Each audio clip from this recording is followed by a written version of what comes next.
ఐరోపా దారుణంగా వ్యవహరించింది. ఎక్కడ చూసినా యూదులను ఊచకోత కోసింది. ఇది ఓ యూదు జర్నలిస్ట్ ను కొత్త లక్ష్యం దిశగా నడిపించేలా చేసింది. యూదులకు ఒక దేశం కావాలని ఆ జర్నలిస్ట్ భావించాడు. పురాతన ఇజ్రాయెల్ ప్రాంతానికే వెళ్లాలని నిర్ణయించాడు. అందుకోసం పుట్టుకొచ్చిందే జియోనిజం.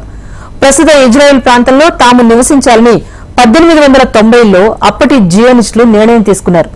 అందుకు పాలస్తీనాలో భూమిని కొనుగోలు చేశారు. క్రమంగా వారు అక్కడి భూములను ఆ ప్రాంతాల్లోకి వచ్చి స్థిరపడ్డారు. మొదటి ప్రపంచ యుద్ధం వారికి మరింత బలాన్నిచ్చింది. యుద్ధంలో బ్రిటన్ గెలవటం, ఒట్టోమన్లు ఓడిపోవడంతో పాలస్తీనాలో యూదులకు పట్టు పెరిగింది. రెండవ ప్రపంచ యుద్ధం తర్వాత ఇజ్రాయెల్ స్వతంత్ర రాజ్యంగా ఏర్పాటైంది. అయితే అసలు జియోనిజం స్థాపించిన వ్యక్తి మాత్రం ఇజ్రాయెల్ ఏర్పాటును చూడలేకపోయాడు. ఇజ్రాయెల్ ఏర్పాటులో ఎన్నో చారిత్రక ఘటనలు, ట్విస్టులు ఉన్నాయి. అవేంటో ఈ స్టోరీలో చూద్దాం. ఇజ్రాయెల్ పాలస్తీనా మధ్య వైరం ఏమిటి? యూదులు ఎక్కడి నుంచి వచ్చారు? ఇజ్రాయెల్ రాజ్య స్థాపన ఎలా జరిగింది?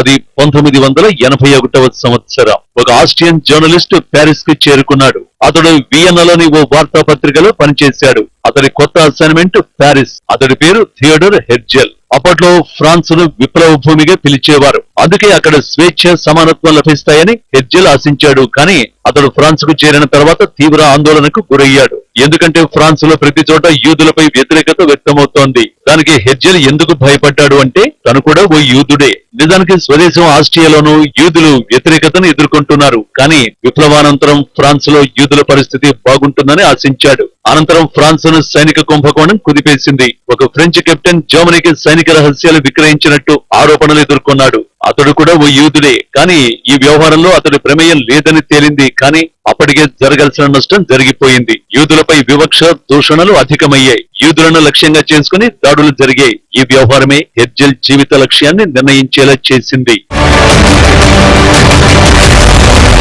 ఫ్రాన్స్ లో వ్యవహారాలు, యూదుల కోసం ప్రత్యేక దేశాన్ని కనుగొనేలా హెర్జెల్ ప్రయత్నాలను చేశాడు.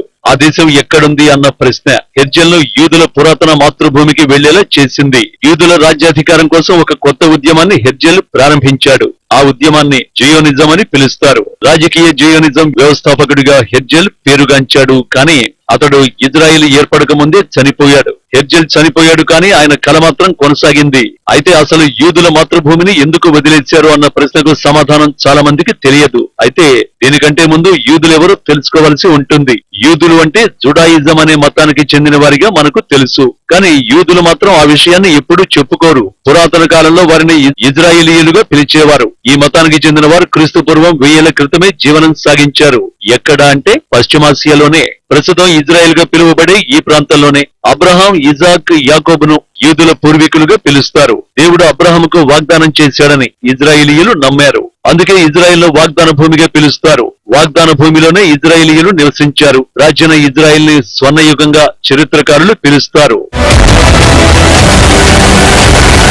యూదులను ప్రధానంగా దావీదు, సొలొమోను ప్రభువులు పాలించారు. దావీదు ఆధ్వర్యంలోనే జెరూసలేమును స్థాపించారు. అనంతరం సొలొమోను ఆధ్వర్యంలో తొలి మందిరాన్ని నిర్మించారు. అయితే ఇజ్రాయిల్ నుంచి యూదులు ఎందుకు వెళ్లిపోయారు అంటే ఈ ప్రాంతం భారీగా దండయాత్రలను ఎదుర్కొంది. ఆస్పీరియన్లు, బాబిలోనియన్లు, పర్షియన్లు, రోమన్లు, ఒట్టోమన్లు దండెత్తారు. ఒకరి తర్వాత ఒకరు దండెత్తడంతో యూదులు ఆ ప్రాంతం నుంచి పారిపోయారు. రోమన్ కాలంలోనే అత్యధికంగా వలస వెళ్లారు. అందుకు కారణం రోమ్పై యూదులు పెద్ద ఎత్తున తిరుగుబాటు చేశారు. రోమన్లు అత్యంత క్రూరంగా అణిచివేశారు. జెరూసలేంలోని జనాభాను రోమన్లు ఊచకోత కోశారు. కింగ్ సొలొమోన్ నిర్మించిన మందిరాన్ని ధ్వంసం చేశారు. దీంతో ప్రాణాలతో బయటపడిన వారు అక్కడి నుంచి పారిపోయారు. 19, 20వ శతాబ్దాల్లో యూదులు మాతృభూమి నుంచి పారిపోయారు. పశ్చిమాసియాలో కేవలం కొన్ని వేల మంది మిగిలారు. ఇప్పుడు దేశాలు, ఖండాల్లో యూదులు విస్తరించారు. పోలాండ్ లో 30 లక్షల మంది, రష్యాలో 25 లక్షల మంది, బ్రిటన్ లో 3 లక్షల మంది, జర్మనీలో 5 లక్షల మంది యూదులు ఉన్నారు. ఆయా దేశాల్లో యూదులపై వ్యతిరేకత పెరగడంతో జియోనిజం ఉద్భవించింది. దీని ఉద్దేశం యూదుల కోసం ప్రత్యేక దేశం ఏర్పాటు చేయడమే. థియోడర్ హెర్జెల్ జియోనిజానికి నాయకత్వం వహించారు. జియోనిస్టు ప్రపంచ కాంగ్రెస్ ను నిర్వహించాలని హెర్జెల్ నిర్ణయించుకున్నాడు. మ్యూనిచ్ లో జియోనిస్టు సదస్సు నిర్వహించాలని హెర్జెల్ భావించాడు. కానీ అక్కడి యూదుల నుంచి వ్యతిరేకత వచ్చింది. దీంతో స్విట్జర్లాండ్ లోని బాసిల్లో జియోనిస్ట్ సదస్సు జరిగింది. దీనికి 200 మంది హాజరయ్యారు. పాలస్తీనాలో యూదుల మాతృభూమిని సృష్టించాలని ఈ సదస్సులో నిర్ణయించారు. అయితే పాలస్తీనా అదేమీ ఖాళీగా ఉన్న ప్రదేశం ఎంత మాత్రము కాదు. అప్పటికే అక్కడ 10,000 మంది అరబ్ ప్రజలు ఉన్నారు. అలాంటప్పుడు యూదులు ఆ ప్రాంతాన్ని తమ మాతృభూమిగా ఎలా మార్చుకుంటారు అంటే హెర్జల్ అండ్ కో వద్ద ఓ ప్లాన్ ఉంది. పాలస్తీనా అప్పటి ఒట్టోమన్ సామ్రాజ్యంలో భాగంగా ఉండేది. అందుకే 1896లో కాన్స్టాంటినోపిల్ కు హెర్జల్ వెళ్లాడు. ఇది ఆధునిక ఇస్తాంబులే. అక్కడ 11 రోజుల పాటు హెర్జల్ బస చేశాడు. కానీ సుల్తాన్ మాత్రం కలవలేకపోయాడు. అయితే ఒట్టోమన్ సుల్తాన్ కు హెర్జల్ ఓ ఆఫర్ పంపాడు. పాలస్తీనాను వలస రాజ్యంగా మార్చాలని, అందుకు తగినంత చెల్లిస్తామని ప్రతిపాదించాడు. ప్రాథమికంగా భూమిని కొనుగోలు చేయాలనేది హెర్జల్ ప్రయత్నం. అది అద్భుతమైన ఆఫర్ అని సుల్తాన్ తిరస్కరించాలని హెర్జల్ భావించాడు. కానీ ఒట్టోమన్ సుల్తాన్ అందుకు ఒప్పుకోలేదు. దీంతో జియోనిస్టులు ప్లాన్ బిని ఎంచుకున్నారు. పాలస్తీనాలోని ఒట్టోమన్ భూస్వాముల నుంచి భూములను కొనుగోలు చేయాలని యూదులు భావించారు.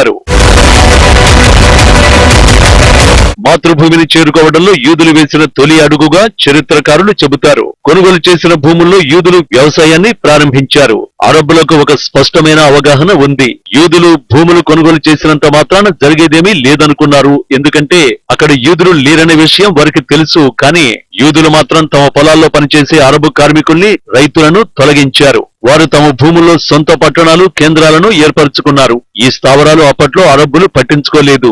సింపుల్ గా చెప్పాలంటే వారు యూరోపియన్లుగానే కనిపించారు. యూదులకు ఎక్కువ భాగం బయట నుంచి నిధులు సమకూర్చారు. అమెరికా, ఐరోపాలో ఉన్న యూదులు బాగా పనిచేశారు. యూరోపియన్ రాజవంశానికి చెందిన బ్యాంకు సహాయంతో పాలస్తీనా యూదులు భారీగా భూములు కొనుగోలు చేశారు. ఆ తర్వాత ఈ విషయంలో బ్రిటిషర్ల ప్రమేయం పెరిగింది. అప్పటికే బ్రిటన్ సూపర్ పవర్ గా పేరుంది. ఈ నేపథ్యంలోనే జియోనిస్టులు లండన్ సహాయం అడిగారు. కానీ బ్రిటన్ నుంచి స్పందన అంతంత మాత్రంగానే ఉంది. పాలస్తీనాకు బదులుగా ఉగాండానో, అర్జెంటీనానో తీసుకోవాలని బ్రిటన్ సూచించింది. జియోనిస్టులు మాత్రం తమ ప్రాచీన మాతృభూమిని కావాలని పట్టుబట్టారు. అనుకోకుండా మొదటి ప్రపంచ యుద్ధం వచ్చింది. అప్పుడు బ్రిటన్ కు యూదుల సాయం అవసరం. 1917లో యూదులు బ్రిటన్ కు తమ వంతు సహకరించారు. పాలస్తీనాలో యూదులకు మాతృభూమి దక్కుతుందని, దానికి బ్రిటన్ కట్టుబడి ఉంటుందని అప్పటి బ్రిటన్ విదేశాంగ కార్యదర్శి ఆర్థర్ జేమ్స్ లేఖ రాశారు. మొదటి ప్రపంచ యుద్ధంలో ఒట్టోమన్లు ఓడిపోయారు. పాలస్తీనా నియంత్రణ బ్రిటన్ కు అప్పగించబడింది. అప్పటికే ఆ ప్రాంతానికి యూదుల వలస ఊపందుకుంది. అప్పటికి పాలస్తీనాలో యూదులు మైనారిటీలుగానే ఉన్నారు. కానీ వారు శక్తివంతంగా మారారు. వారికి ఆర్థిక, రాజకీయ మద్దతు లభించింది. యూదుల శక్తికి ఉదాహరణే హగానా. 1920లో హగానా పేరుతో పారామిలిటరీ సంస్థ ఏర్పాటైంది. దీని లక్ష్యం పాలస్తీనాలోని యూదులను రక్షించడమే. ఈ సంస్థ సామర్థ్యాన్ని అరబ్బులు అస్సలు ఊహించలేదు. హగానాకు అద్భుతమైన తెలివితేటలు, పటిష్టమైన పోరాట పటిమ ఉన్నాయి. అందుకు కారణం బ్రిటిషర్లు శిక్షణ ఇవ్వడమే. 1930లో యూదుల వలసలు మళ్లీ పుంజుకున్నాయి. దీనికి కారణం ఉంది. జర్మనీలో హిట్లర్ యూదులను లక్ష్యంగా చేసుకుని ఊచకోత కోయించాడు. దీంతో జర్మనీలోని యూదులు పాలస్తీనాకు పారిపోయి వచ్చారు. యూదుల జనాభా పెరగడంతో పాలస్తీనియన్లు తిరుగుబాటు చేశారు. యూదుల నివాసాలు, రైళ్లపై దాడి చేశారు. దీంతో బ్రిటిషర్స్ ఎంట్రీ ఇచ్చారు. యూదుల కోసం యూద రాజ్యం, పాలస్తీనియన్ల కోసం అరబ్ రాజ్యాన్ని ఏర్పాటు చేస్తామని ప్రతిపాదనలు చేసింది. దీన్ని అరబ్బులు తిరస్కరించారు. కానీ అంతలోనే రెండో ప్రపంచ యుద్ధంలో బ్రిటన్ ఓడిపోయింది. ఆర్థికంగా, రాజకీయంగా చితికిపోయింది. దీంతో పాలస్తీనా నుంచి బ్రిటిషర్లు వెళ్లిపోయారు. యూదులు, అరబ్బుల సమస్యను ఐక్యరాజ్య సమితికి అప్పగించారు. ఇక్కడే వివాదంలోకి యునైటెడ్ స్టేట్స్ ఎంట్రీ ఇచ్చింది. ఓ కొత్త ప్రతిపాదనను తెరపైకి తెచ్చింది. నీవి ఎడారితో సహా పాలస్తీనాలోని 55% భూభాగాన్ని యూదులకు కేటాయించింది. ఈ ప్రాంతంలో 5 లక్షల మంది యూదులున్నారు. అరబ్బులు మాత్రం 4 లక్షల మంది ఉన్నారు. సింపుల్ గా చెప్పాలంటే అప్పటికే యూదులు మెజారిటీ వర్గంగా మారారు. అరబ్బులకు మిగిలిన 40% భూమిని కేటాయించారు. ఇక్కడ అంకెలను పరిశీలిస్తే 55% యూదులకు, 44% అరబ్బులకు కేటాయిస్తే 1% మిగిలిందన్నమాట. ఈ 1% ఏమైంది అంటే అదే జెరూసలేం. ఈ నగరాన్ని ఐక్యరాజ్య సమితి నియంత్రణలో పెట్టారు.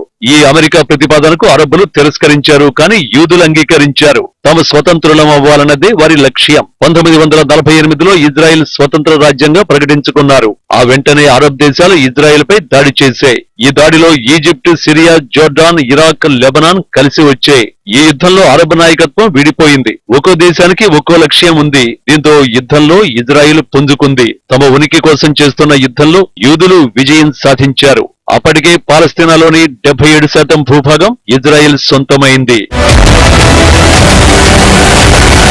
జోర్డాన్ నియంత్రణలోని గాజా, వెస్ట్ బ్యాంక్ ప్రాంతాలు ఇజ్రాయెల్ అధీనంలోకి వచ్చాయి. ఇది అరబ్బులకు పీడకలగా మారింది. 25,000 మంది అరబ్బులు పాలస్తీనా నుంచి వెళ్లిపోయారు. దీన్నే నక్బాగా పిలుస్తారు. ఆయా ప్రాంతాలను ఇజ్రాయెల్ ఆక్రమించడంతో హద్దుల వివాదం కొనసాగుతోంది. కానీ 1967లో మళ్లీ ఇజ్రాయెల్ పై అరబ్ దేశాలు దండెత్తాయి. ఈ యుద్ధంలో ఈజిప్ట్ ప్రధాన పాత్ర పోషించింది. 6 రోజుల పాటు జరిగిన యుద్ధంలో వెస్ట్ బ్యాంక్, గాజాను పూర్తిగా ఇజ్రాయెల్ కంట్రోల్లోకి తెచ్చుకుంది.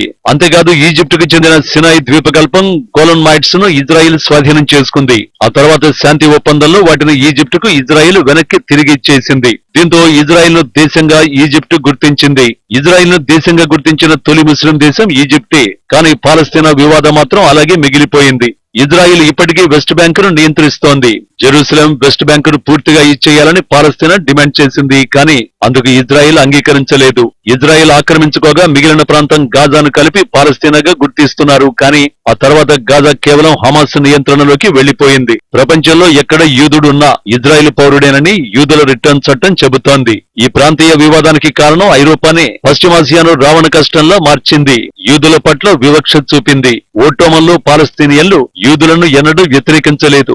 ఐరోపా వారిని వెళ్లగొట్టింది. పాలస్తీనాలో ఉండమని ఉచిత సలహాలు ఇచ్చింది. ఈ సమస్య పరిష్కారం లేనిదిగా మారింది. నిజానికి దీనికి ఆయుధాలతో కాకుండా రాజకీయ చర్చలతో పరిష్కారం తేవచ్చు. కానీ ఆ దిశగా ఇరు వర్గాలు అంగీకరించడం లేదు. ఇజ్రాయెల్, పాలస్తీనా మధ్య స్నేహవారధి నిర్మించడం ప్రపంచానికే ఓ సవాలుగా మారింది.